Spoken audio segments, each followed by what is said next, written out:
2 uniformed officers assigned to the SAPD Covert Response Unit received information on the location of a suspect who was wanted on 4 active aggravated robbery warrants.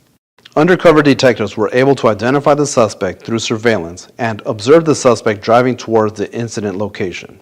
Both uniformed officers, each in separate marked patrol vehicles, drove to the rear of the apartment complex to apprehend the suspect. As the first officer arrived, the suspect was seen standing outside next to the suspect vehicle. The suspect then began walking away from the officer while having his left hand in his pocket. Knowing the suspect has active felony warrants that include the use of a firearm, the officer immediately began to give commands for the suspect to show him his hands. The suspect removes a cell phone from his left pocket and tells the officer no, and that he needs to make a call. The second officer then began to give commands for the suspect to get on the ground.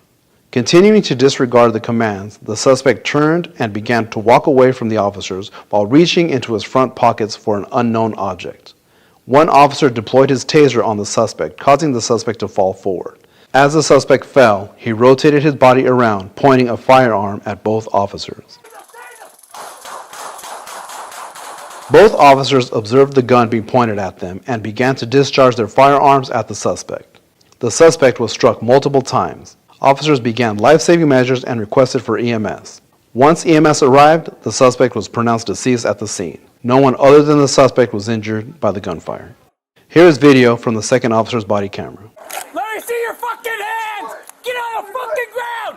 Get a post! Tase him! Tase him! The suspect was identified as 27-year-old Jacob String. At the time of the shooting, robbery detectives were investigating 3 additional robberies that the suspect committed 24 hours prior. Here's a slowed-down version of the suspect pointing the firearm.